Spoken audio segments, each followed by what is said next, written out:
Hello coders, this is Jared with Renaissance Coders, and in this video we are going to create a quick splash screen using the new sprite masking capabilities from Unity version 2017.1. Now let's take a look at what we are actually going to be creating during this tutorial. Okay, as we can see here, we've got a sprite mask and we've just got a scrolling image that's going to come into view over time. We've also got a particle system occurring behind our scrolling image and a light source that's increasing its range or intensity over time as well. So let's go ahead and stop that. Now this is just going to be a quick demo. The main thing that we want to show off here is the sprite mask functionality that we can easily achieve inside of Unity 2017.1. So let's get started with creating this splash screen. Now I am actually going to start off inside of Photoshop. I have already created the assets that I need, but I do want to show you coders how I actually created them as well. Now to get this working properly, we are going to need three different images. We need our outline image, our masking image, and the image that we want to have scroll into view on the mask. So we really only need to create two of these for our purposes, because the third image can really be anything that you want to have scroll into view. So I'm here in Photoshop. I've just got a basic document that's 512 by 512 pixels. And the first thing I want to actually do is get rid of my background. So I'm going to create a new layer here and then just remove the background layer. And I'm actually just going to use the shape tools to create this. So the first thing I'm going to create is my outline image. And to do that, I'm going to click on the shape tool, go to custom shape tool, and I can just right click. And I have a lot of options here, but I really just want the outline of a circle. So here we have a circle thin frame, so I can click on this one. And now if I just click, Photoshop asks me to create a custom shape from the center, and I can also enter in the width and height. So I'm going to do a width and height of 512 pixels from the center. And I'm just going to click OK. Now, as we can see, I didn't actually put it right in the center, so it's a little off position, so it's easy to just change this around. I can just drag it into where I want it to be. And now we also don't want this to be blue. So one thing I can actually do is create a new layer here and just right click, create this as a clipping mask, which is oddly similar to the way that our sprite mask is going to be working. And I can actually just fill this with a color, and the color I want to actually fill it with is white. So I can just paste it there, and now we have this white outline of a circle. And that's actually the first sprite that we're going to need. So we could go ahead and save this, but I'm actually going to go ahead and create the other image that we need right now. So let's go ahead and hide those two layers, and we're just going to go back to our shape tool here, and I'm going to choose ellipse. Again, I'm just going to click and specify the size as 512 by 512, so it should go the width and height of our actual document from the center. And again, it's off position, but we can just quickly drag and drop it in our area. And now we actually have the sprite mask that we want. So again, we can easily save this and pull it into Unity. And you want to save this as a PNG. And to do that, you can actually go to File, Save As, and we can specify a type here. I'm just going to say PNG, and you can just click Save. Of course, you want to give it a name. You can call it whatever you want to. And you can choose compression. You can do none or smallest, which is slower.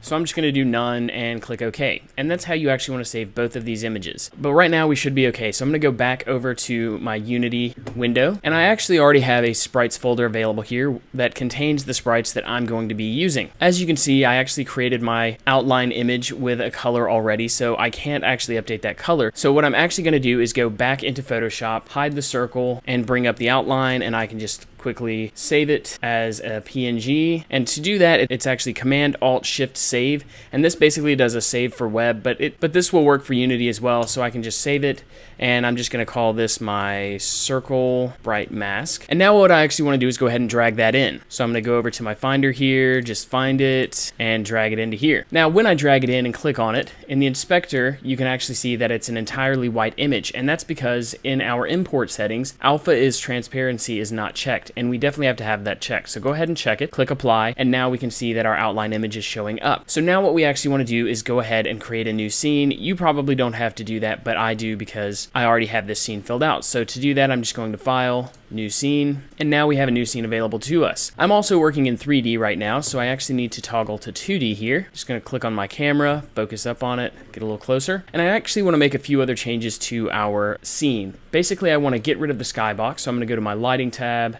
Skybox, set it to none, and then I'm going to go to my inspector on the main camera and change the background color to black.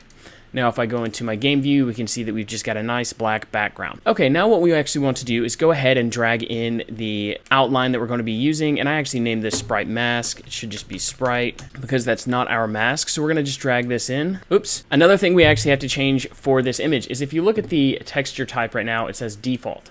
we actually want to change this to Sprite, 2D and UI. So go ahead and change that and apply it. Okay, and now we should be able to just drag this guy in here. Very cool. We're just going to zero out the position here. If we look at our main camera again, it's kind of a little far off, but that's okay. Now what we actually want to do is add a child of this sprite game object, so we can just right click on it. We're going to go to 2D object, and we have the sprite mask available right there for us, so we can just click sprite mask, and now you can see we've got a new sprite mask that is actually a child of our sprite, and we need to actually identify what we want our sprite to be, and I can actually just drag and drop my circle into here. Now when we look at this, they were created at the exact same width and height, so now our sprite mask is actually a little bit too big. So what I actually want to do here is reduce the scale of this, and it's really easy to do. All we have to do is actually reduce the scale until it's inside of the outline image. So it looks like 0.91. Look, oh, not the Z, the Y. There we go. Okay, and that looks pretty good. And now what I actually want to do is add in whatever image we're going to be using to scroll through our scene. So again, I can just drag and drop it in, and right now it's showing up at 0, 0, 0. That's perfect. And what I can actually do is actually move it out, and as you can see, nothing's happening right now. You know, it's just an image in our scene. But what we actually have to change is on this sprite renderer, you'll see a mask interaction here. And we actually have 3 options available to us. We have none, visible inside mask, and visible outside of mask. So if we do visible inside mask, we can see that our image is now being cut off here, and if I drag it out, we can see that it is actually disappearing. Now if we were to do visible outside of mask, we can see that it's actually showing up on the outside, but as soon as we get inside of our mask, it actually disappears. Okay, pretty cool stuff. And again, I was amazed when I started setting this up as to how easy it actually was. So again, we're just going to zero out the position here. And now what I actually want to do is just very quickly add a particle system to make things look a little bit prettier. So we can just right click Effects, Particle System. You know, Unity is actually added in, and that actually added as a child. We don't want the child. But Unity has actually added in several submenus to make it a lot faster to do some of this stuff. Now when I'm looking at this, it looks like it's sort of spanning outside of our circle here, which is not exactly what we want. So again, we can actually go down to our renderer, and you can see that we have a masking option here. So we can just click on our masking option and do visible inside of mask.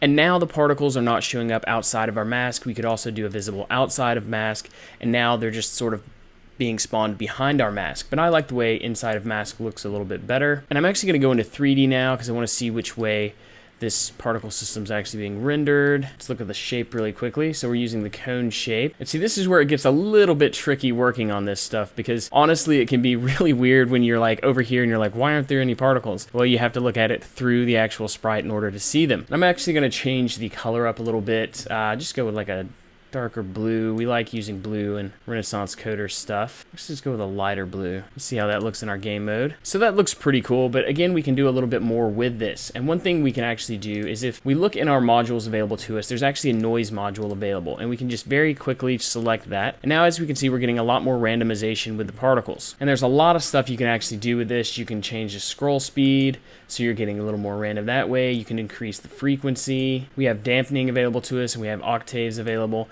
So we can do octaves. That gets like really jittery when we start doing multiple octaves that way. We also have a quality setting available to us as well. We are going to do another video dealing with the noise module, but for right now, this should be fine. I'm not really feeling that color the more I look at it. So let's go down a little bit.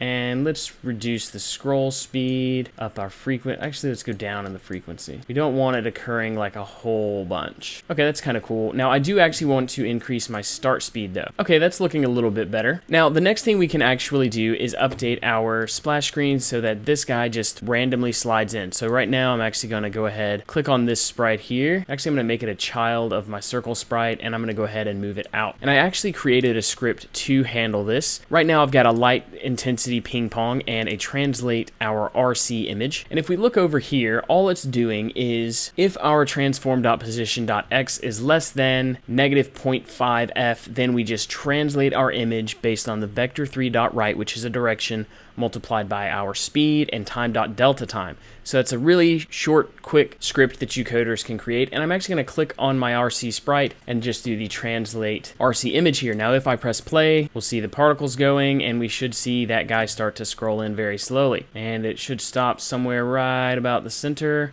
Okay, so the center is a little bit off, so maybe I need to change the 0.5, or what I could do is increase the scale of everything, but I'm not going to worry about that right now. The other thing I actually did to make this this a little bit cooler. And I can actually remove my directional light as well, so we can delete that. But the other thing I did to actually make this a little bit cooler is I actually created a model in Blender, and I just named it Demo Background. If we take a look at it here, you can see it's just a cylinder that has been hollowed out. So we've got faces on the inside and outside of the cylinder. And we actually created a video going through Blender really quickly, so you coders should be able to go through that as well. But so what I want to do is actually drag this guy in here as well. And as we can see, it's definitely not lined up like we want. So we're going to zero out the X rotation, and we need to increase the scale here. So I can just easily press R and increase the scale a little bit. Now, as I'm looking at this, I can see that I also need to update the position, but again, I'm just going to keep updating it until the white is actually showing up. There we go. And now what I'm going to do is just very simply drag this guy back, and I can tell I need to reduce the scale a little bit more here. Okay, let's see how that looks. Not that awesome. 2D, still not that awesome. I know what it is. It is our camera. Okay, that's what's going on. The camera's a little off, so we need to be looking at it at that angle right there. So what I can actually do is not update the camera, but click on my circle sprite, which has, and I'm going to go ahead and make the particle system a child of that. Click on the circle sprite, and I'm actually going to move this. Actually, I need to make the demo background a child as well. And I'm just going to move this up to where it looks pretty good based on the camera. Click on my camera here. We can actually go orthographic on the camera, so that should help as well. Okay, now if I go back to my scene view, we can see that we've got it all set up pretty well here. And I just want to click on the particle system, see how that looks. Again, I'm not really feeling how it looks again, so let's update the speed a little bit more. And what we're going to do here is actually update the emission, so we're getting a lot more particles. I'm going to turn off the noise module for now because I'm not really feeling it, and that should be okay for now. Let's see, do I want to change anything else here? Let's reduce the start size down a little bit. Okay, that looks pretty cool. I am going to update my emission rate over time though, just so we have like a whole bunch of these dudes. I can also start killing them off earlier, so I've got a start lifetime of 5. Drop this down a little bit, 2.5. That looks pretty good. Okay, now what I'm going to do is actually go ahead and press play, and we should see it start scrolling in. We've got the particles going pretty heavily now. We've got this guy scrolling in, and as you can see, the particles are not overlapping with this image either, so that's pretty nice. And then, okay, yeah, the positioning is still off a little bit. So let's go back to our sprite image here, and let's open up our script. And I hard-coded this value here, which was not a great idea, but I'm going to go ahead and update this to 0.25, and now let's see how it looks. Okay, it's moving in, and stop. Very nice. Okay, it's still not centered, but that's okay. Again, the main purpose of this was just to show you how easy it is to get this set up in Unity 3D, version 2017.1. Now, another thing we can actually do, and I was actually playing with this earlier to see how easy it would be, and what we can do here is if we go back out to our scene, I'm just going to remove that object for now, and I'm actually going to go back out to my sprites folder, and I'm going to drag in the circle sprite. And what I actually want to do now is do a right click, create 2D object, sprite mask. And now inside of this mask, what I can actually do is just drag in the sprite here. And now as we can see, it's actually trying to cut off around the edges, which is kind of cool. But what's even cooler is when we actually update the scale of this guy. So let's say I cut it down to that, click on my circle, and now mask interaction, I can say that it is visible inside of mask, so that'll cut it down to basically that. Or I can change it to visible outside of mask, which basically creates like this little target. And again, we can easily actually duplicate this guy, reduce the scale a little bit more, duplicate, reduce the scale, duplicate, reduce the scale. So as we can see, I mean, I just created that like super fast. It was really easy to do that. And now I've basically got a bullseye showing up in my scene. Honestly, that's like amazing to me that you can do this that quickly in Unity. And what you can actually do is if you create sprites for like textures and things like that, applying those would be like really easy to actually get like a really cool like spiraling texture on these and create some really cool effects. So I'm definitely looking forward to playing around with this a little bit more.